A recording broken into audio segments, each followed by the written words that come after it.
Okay, in this presentation, we're going to cover communications networks and the World Wide Web. This is kind of a foundational chapter because if you have really good skills in this area, you'll be able to continue your learning about technology long after this class is over. So this is a really important, in my opinion, learning piece of this course.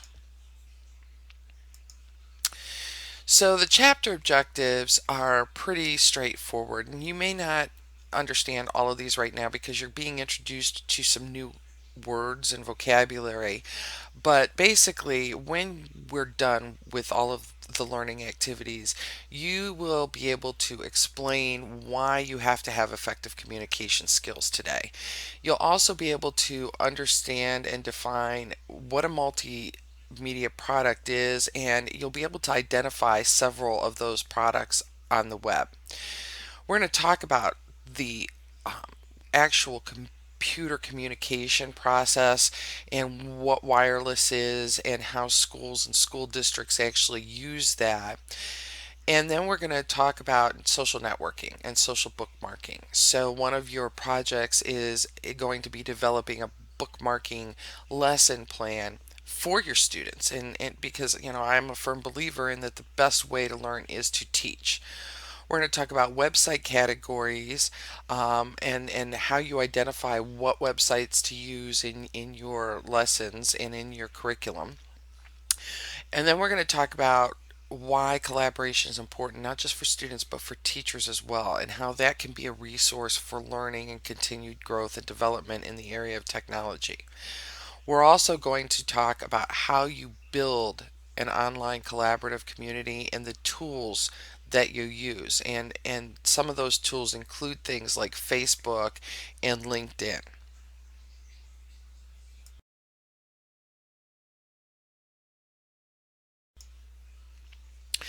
So, I guess the first question that we want to answer is what is communications? Well, this is a really broad term. And, 50 years ago, communication meant talking to somebody or writing a letter. Um, but for purposes of technology, um, communications is the process by which two computers or technical devices transfer data, instructions, and information to each other. Sometimes this is referred to as telecommunications. It's the way that all those little packets that you'll read about in your textbook are sent back and forth.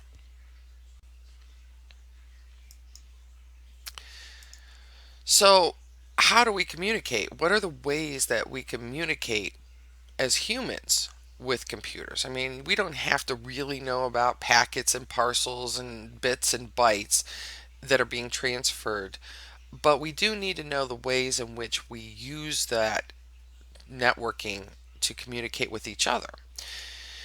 So the first one is email. That's like the primary way of communicating up to this point. Now this is changing.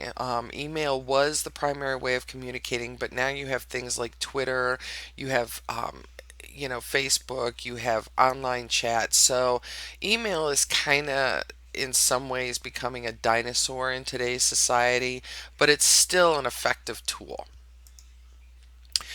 Voicemail is another way we communicate with computers.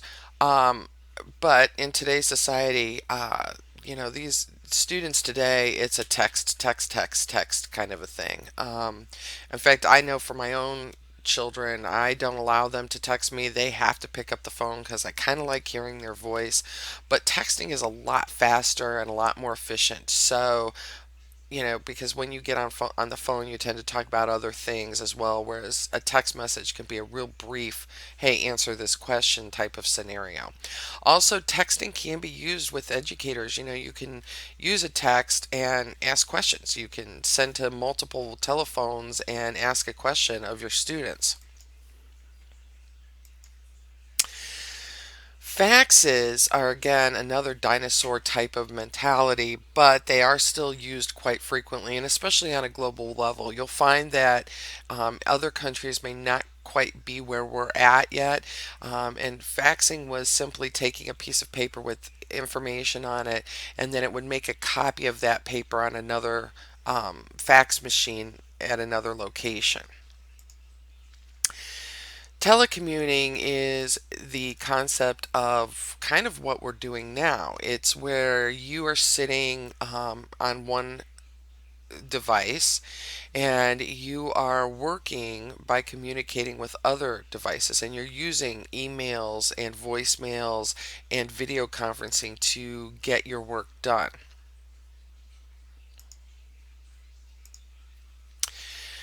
Another way we communicate is with online services. And when we think about online services, right away we think about social media, like blogs and Facebook and LinkedIn. But there's other ways of communicating. When you go into websites now, sometimes they'll have, comment sections on their pages, and that's another way of communicating with people. And then finally, we have video conferencing. And video conferencing is a really amazing tool that combines a visual image of the person that you're talking to with the voice over protocol, which is voices over the internet. Skype is a primary example of how people use that in their day to day lives so that they can talk to people. But in the classroom, it allows you to bring in guest speakers for your students so that they can gain knowledge from experts all over the world.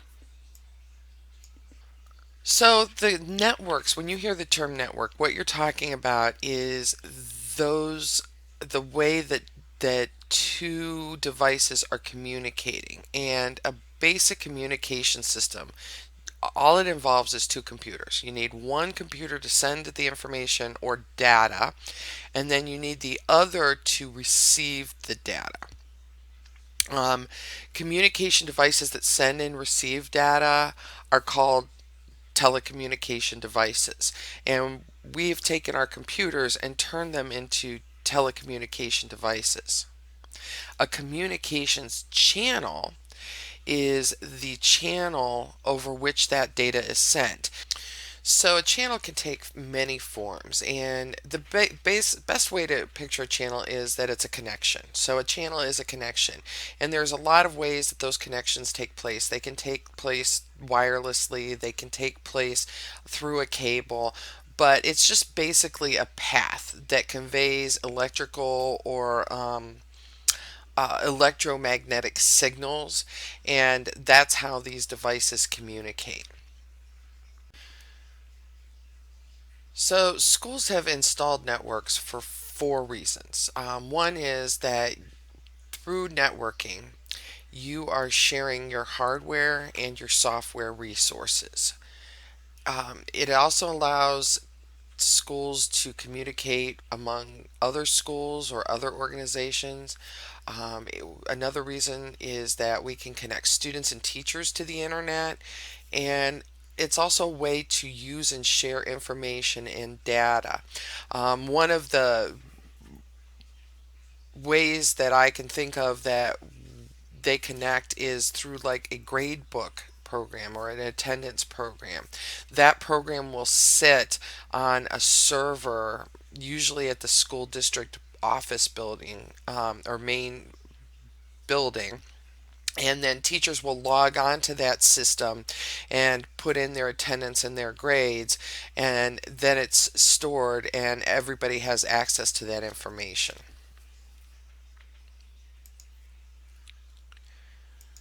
Wireless is becoming a norm in almost all schools and classrooms. It's sometimes referred to as Wi-Fi, and some devices that you'll use to access the Wi-Fi are things like smartphones, tablet computers. I know iPads are really becoming used prevalently in classrooms, especially in the younger grades and even preschool. Notebook computers connect wirelessly, and wireless technology allows you to bring a computer lab where you, as an educator, used to have to schedule computer lab time and take all your students down there. Now you can have those devices in your classroom and they don't have to be connected through a cable. Broadband is a way of sending information through a physical connection or a physical cable. It's often referred to as high speed access, and the when you think about the amount of data that's being sent through these, you'll often hear it referred to as the bandwidth, and bandwidth is the amount of data that they can push through. So currently, if you have 6 gigabytes of data being able to be sent through, that's a pretty fast speed. The government actually wants to provide a high speed internet access to all classrooms across the country, and I've heard upward of 4, 5, 600 gigabytes of information being able to be pushed through. That is going to make our internet connections in classrooms so fast that we won't, it will be like turning on a television and changing a channel. Um, so broadband technology does transmit signals at much faster speeds. Just a little note, our broadband speed currently is actually slower than many other countries. So we're kind of a little bit behind the times. My philosophy is that it's because we have so much space, physical space, that we have to push signals across, that does make it difficult, and it does slow down. So I know that while I have a really fast internet connection here, my son who lives in Kansas they just this week were able to get 4 gigabyte connections in their area. So we have just got a lot more space to cross, and that, I think, is my opinion on why that is true. There are a lot of benefits to having computers in education.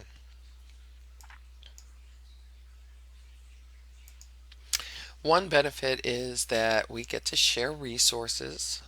We get to share our knowledge and content from people all over the world. And we have access now to unlimited content, unlimited resources, free to use to help our students achieve.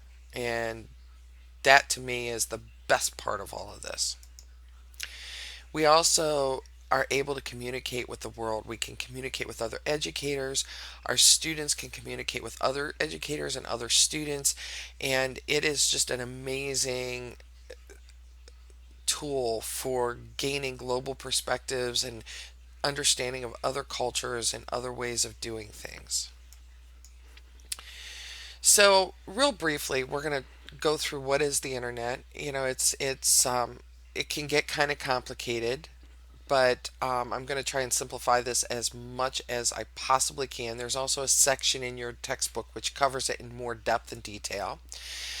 This is a room where the internet was born in the 1960s, and these are the people. This is them standing around waiting for that first connection to come through. And they called this the ARPA net. So if anybody ever asks you, you're sitting around and you're talking and socializing, they say, "Hey, do you know what the name of the first computer network is?" Now you can tell them it was called the ARPA net. And it basically consisted of a computer at UCLA that was connected to a government hosting site, and they sent that signal. It was in September 1969. And by July of 1989, we had these little circles represent what is called nodes. So as you can see, we had nodes throughout the country, and that's how these are computers that connected. Today you can see, today you can see that um, connection network is a lot more extensive than it was 40 years ago, and it will continue to grow.